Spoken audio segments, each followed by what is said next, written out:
Yes Yadav के शानदार मैथिली विवाह गीत सुनी और आनंद ली। जाय तू ससुराल के बहिनी नीक से रही है तू गे।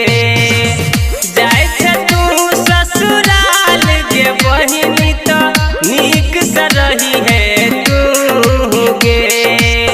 मिठगर बोली बोली है गे बहिनी सबके रखी है ख्याल गे। मिठगर बोली बोली है गे बहिनी सबके रखी है ख्याल गे।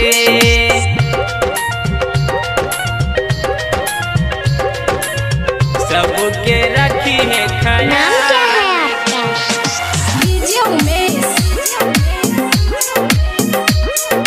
सुखीपुर बाजार। रखी है ख्याल गे। पापा के बेटी छे तू बहुते दुलारी, बाबा के पोती छे तू सबके प्यारी, सबके प्यार सबके प्यार। हाँ पापा के बेटी छे तू बहुते दुलारी, बाबा के पोती छे तू सबके प्यारी। सास ससुर के अपन मनी है नीक से रखी है ध्यान गे। मिठगर बोली बोली है गे बहिनी सबके रखी है ख्याल गे। मिठगर बोली बोली है गे बहिनी सबके रखी है ख्याल गे।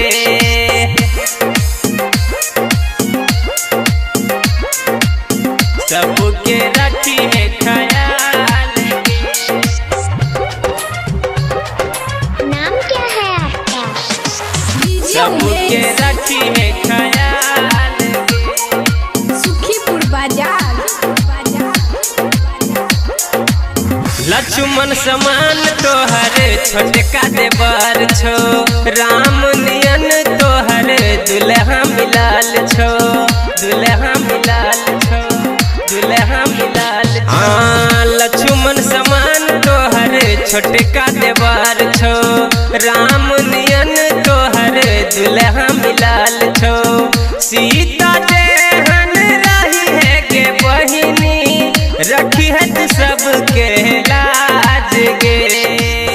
मिठगर बोली बोली है गे बहिनी सबके रखी है ख्याल गे। मिठगर बोली बोली है गे बहिनी सबके रखी है ख्याल गे। सबके रखी